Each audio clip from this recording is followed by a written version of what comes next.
Boker Tov, good morning. Today is Friday, August 5th, Erev Tisha B'Av. Today is the 8th of Av. Tomorrow is the 9th of Av, but we don't observe the fast till tomorrow night and Sunday. I hope everyone, indeed, I'll say this outright in case I forget, everyone has a meaningful and not too difficult fast.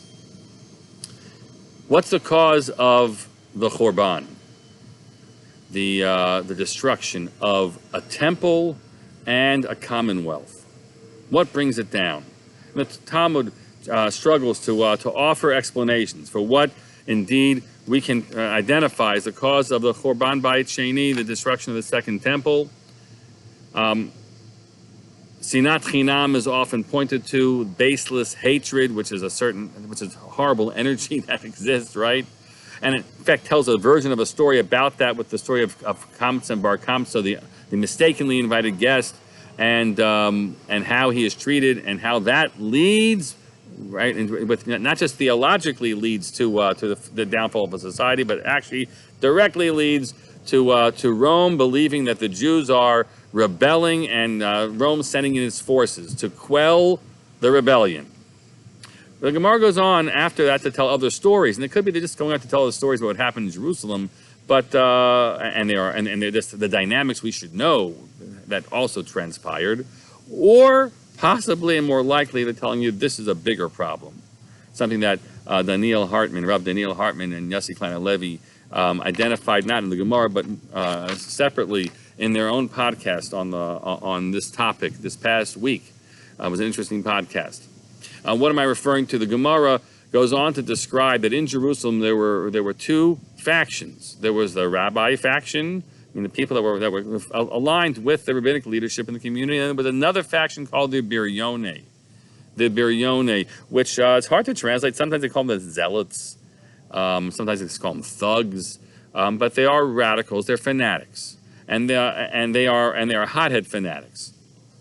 And we're told in the Gemara the following: that the Rabbanan thought, here's what it says, Nefuk v'na'amed shlama bahadayu. We have to go out and make peace with the Romans who are now besieging the city. And the Biryoni said, Lo shavkinu, they did not allow them to do it because they've got guards up. They didn't let it. Amru lahu nefuk v'na'abed kraba bahadayu. We want to go out and fight those Romans. Amar lahu Rabbanan lo mistaya milsa. We will not help this happen. And I guess there wasn't enough of a source of support for them in the situation, and kind of at a standstill. Now, the Gemara previously had described that they were very wealthy people in town who could support, who had storehouses filled with wheat and other necessities and wood for fuel that would enable them to stay in this situation for 21 years. The Romans have besieged the city. We can go on like this, but it's not really good for the standoff, but the standoff is there for now. And the Biryone, and just, by the way, just as an aside, pay attention to those letters, Rabbanan, Reish, Beit, Nun, Nun, and the Biryone is Beit, Reish, Yud, Vav, Nun. Got the same consonants in both words, and there are different variations on the source of authority and power here, the rabbinic authority and the Biryoni authority.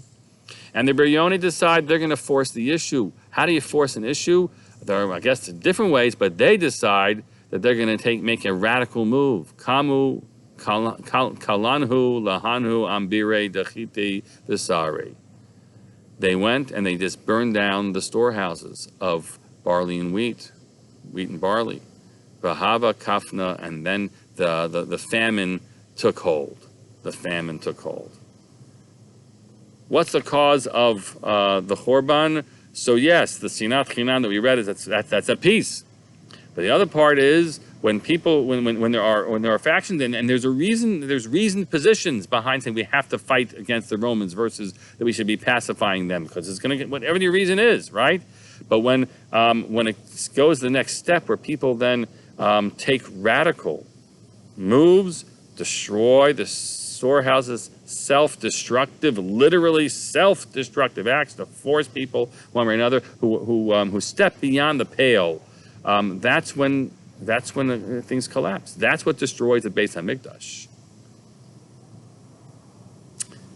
The Gemara goes on to tell us that Rabbi Yochanan ben Zakkai, who was one of the great rabbinic leaders there, had a nephew, Abba Sikra, a Sikari, or it was perhaps the daggers that the members of the Binyamin would carry around with them, and it would kill people, right? So his nephew was Abba Sikari, which means he's the father, he's the leader, he's the Rosh Biryoni, the Gemara says. So Thanksgiving dinner, as I mentioned in a class earlier this week, right, with Rabbi Yochanan ben Zakkai and his nephew, was certainly heated. We could imagine. But Rabbi Yochanan ben Zakkai said, now the storehouses have been burned and there's no food left. And he says, how long? How long are you going to kill everybody? And he responds, and this is really very, very telling about the next step for what happens with the radical forces, for the fanatic forces. He says, I can't do anything about it. Amar le, my eavad, what can I do? Di amina luhu midi katluli. If I say anything to them, to the people I'm supposedly leading, they'll kill me. Because that's what the radicalized mob becomes. The leadership, which perhaps was, it was radical in its thinking, but reasoned at some point, right? Reasoned within boundaries, the mob isn't held in. And sometimes, the leaders aren't, but in this case he was. He says, I can't control them. So they devise a plan, and Yochanan ben Zakkai is able to get out of the city. But that's what we have in front of us. You talk about what caused the destruction. Warrantless hatred, baseless hatred, yes. And the fact that radicals are emboldened without anyone in the end finding a way to stop them. And how does it get to that point? And it's all the junctures along the way in which no one stopped them. No one found the method to stop them. We're facing that in this country. Radical forces, whether all kinds. I don't need to delineate them for you, right? In political realm, social realm, who've crossed lines. And how do and what do you do then? How does society regain itself? And in Israel, they talk about Ben Gvir, who is a radical force, a really dangerous person, it seems. I don't know him personally. He smiles in every picture I've seen him. He's smiling, but he's got some pretty hateful things on his lips and his actions. And the latest polls say that he could have 13 mandates if he headed the religious Zionist party. Can you imagine? But forget politics.